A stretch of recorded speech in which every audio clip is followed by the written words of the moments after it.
next piece is, I had to have something about Telegraph Avenue. I was right there, so. There I am, walking up the street, Telegraph Avenue, walking up to a place of high energy, of guys with long hair, tie-dye shirts, and sandals, smoking weed. No one pays attention to me. How can I get someone to look at me? Hot pink skirts, slinky girls with low-cut blouses looking at the boys looking around, puffing, everyone puffing, holding books, Lawrence Ferlinghetti, standing, sitting outside Cody's, sipping coffee, puffing weed. I keep walking, the baby tied to my front, my fat belly sticking out, my insides wanting to spill all over the street, and I keep walking until the baby won't stop crying, and I see his pursed mouth, and I sit down on a chair in front of Cody's bookstore, and I lift my Mexican blouse, my white blouse with stiff embroidery crisscrossed. The baby sucks, and I'm wondering what is going on as I can see people moving and my feet want to move, and the baby's attached to my tit, and I want to scream, but I let him suck until I can't stand it anymore, and I lift him up, burp him, and start walking up the street, the only person with a baby, with a kid. Everyone is walking fast, and my body is weighted down, and I keep going until I get to the edge of the campus, and there are boxes and a boy with no shirt and a beard and bushy hair screaming, "Down with the pigs, get out now." Someone hands me a pamphlet. There's another box with another pamphlet about end the war now. Students are walking to the center by the fountain, the center called Sproul Hall, where there's a big crowd, and I look up and see two people on a platform, and a guy with dark hair is shouting, "Freedom now, what do we want? Freedom now."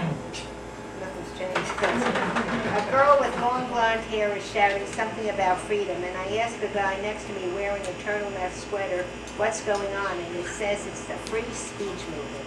The administration is pigs. We're for freedom. Freedom, lady, so that baby there can be free. Hear me, lady, freedom. I can't stand the noise, and the baby is screaming and he's wet. I can feel it. So I duck through the crowd, and I walk around down Telegraph Avenue, and I stop now on the other side of the street, and I go into the bathroom in a cafe.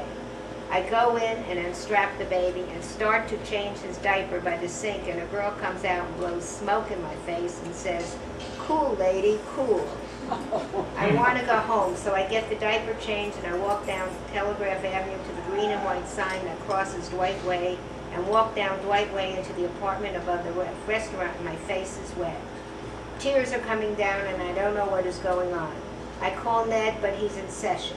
Harry says he'll call me back, and I lie on the mattress on the floor, and the baby lies there with me, and Sue comes in and says, "Haven't you fed him?"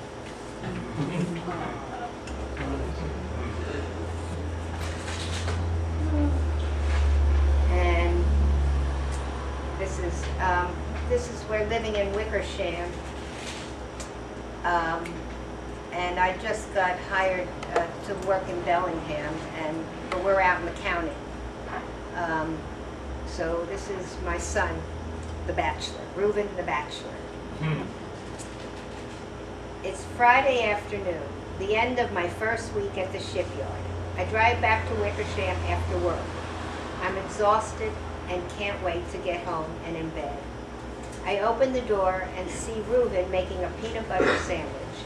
I see wood chips, clothes, games, dirty bowls, bread, and cereal crumbs all over the living room. "Reuben, what are you doing here? You're supposed to be at Camilla's." He looks at me, puts his head down.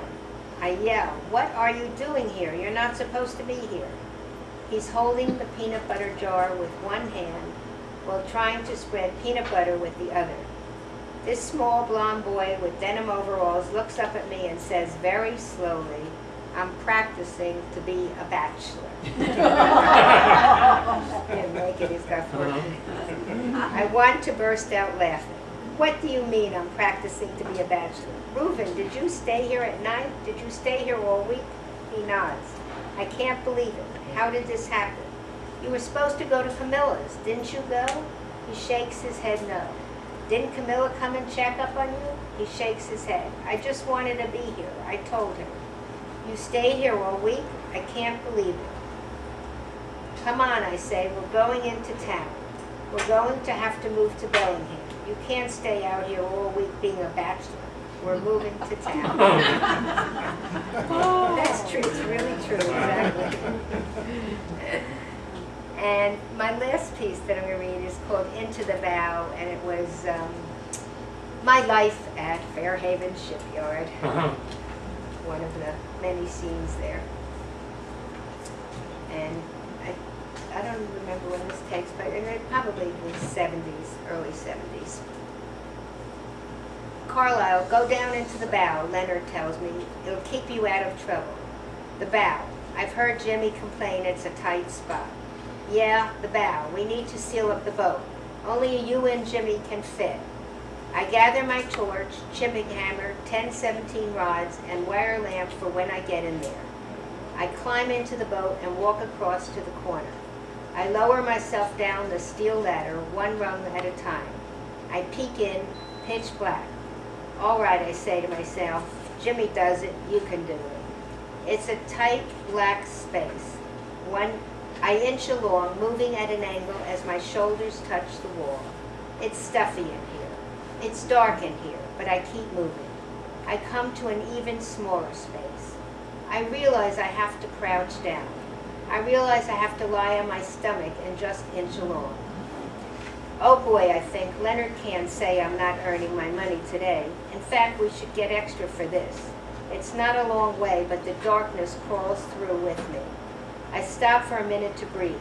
I smell soup. I give a little cough. The tightness of the space is a womb about to explode. I crouch down, put a rod in the holder, put my helmet on, flip down the hood, and strike an arc. Fire comes through. Light comes through. The white-hot intensity comes through. I weld bead after bead, crouching low. I'm buzzing with the sound of the electricity in this space. It's overhead welding and vertical. I have to hold my hand in place with the other hand. Weld after weld, molten pool after molten pool. I realize I can't stop for a break, come up for air. It would take too long, it would hurt too much to crawl out and back again. So I keep on welding.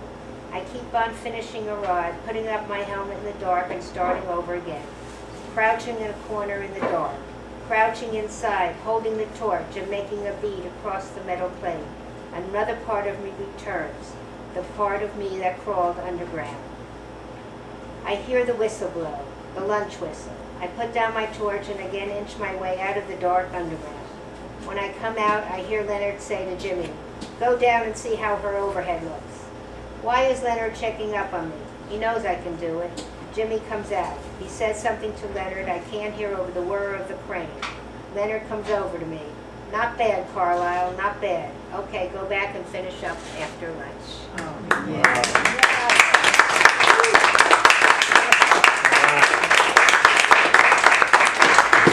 Well done.